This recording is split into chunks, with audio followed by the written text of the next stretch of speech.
Seorang peniaga nasi bajet berdepan detik cemas apabila menjadi mangsa kecurian oleh dua lelaki yang berpura-pura mahu membeli makanan di gerainya dalam kejadian yang tular di media sosial baru-baru ini. Kejadian dipercayai berlaku kira-kira jam 12.30 hari di tepi Jalan Lebuh Meru Raya, Ipoh ketika mangsa yang berusia 21 tahun sedang menjalankan perniagaan sambil membuat siaran langsung di TikTok.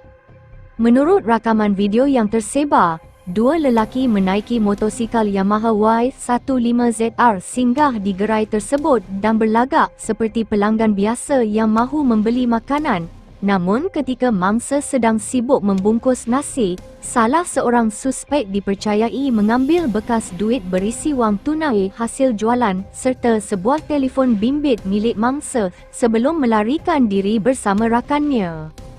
Difahamkan, kedua-dua suspek terus memecut meninggalkan lokasi menuju ke arah Bulatan Meru Raya. Sebaik melakukan perbuatan tersebut, mangsa mengalami kerugian dianggarkan sekitar RM2,000 melibatkan wang tunai dan telefon bimbit iPhone 13 miliknya.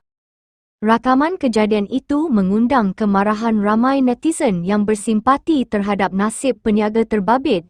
Di media sosial, ramai mengecam tindakan suspek yang sanggup mencuri daripada peniaga kecil yang mencari rezeki secara halal.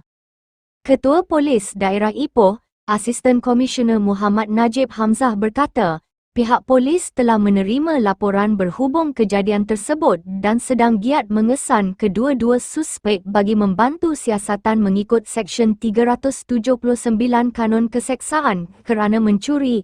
Orang ramai yang mempunyai sebarang maklumat berkaitan kejadian diminta tampil membantu siasatan dengan menghubungi bilik gerakan IP di Ipoh atau hadir ke balai polis berhampiran.